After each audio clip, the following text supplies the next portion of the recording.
up this buck, getting it in the game bags, got everything ready to go, and I'm gonna load the pannier on the Initial Ascent pack.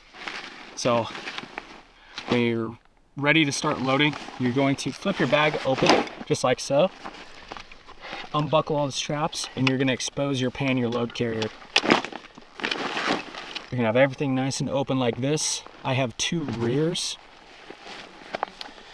So now, because the rears are, you have a lot of meat down here in the bottom, you're gonna throw one just like you would. However, I'm not gonna double stack the fat sections. And what I mean by that is, I'm now gonna take this other piece and kind of yin and yang it.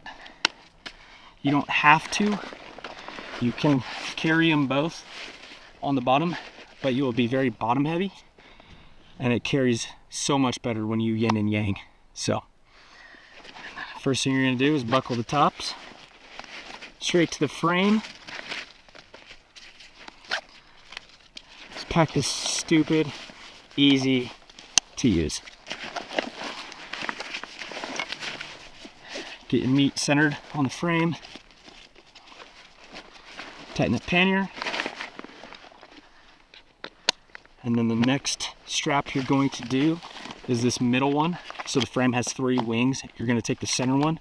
It's got gray webbing, whereas all the other ones have orange to match the pack. Get that nice and tight. Take your compression.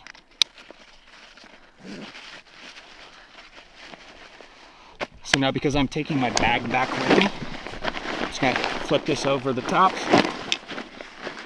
And then you're gonna have 2 buckles on each side coming from the frame. So you have one here, orange webbing,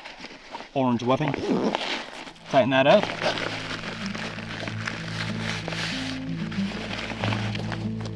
Orange webbing.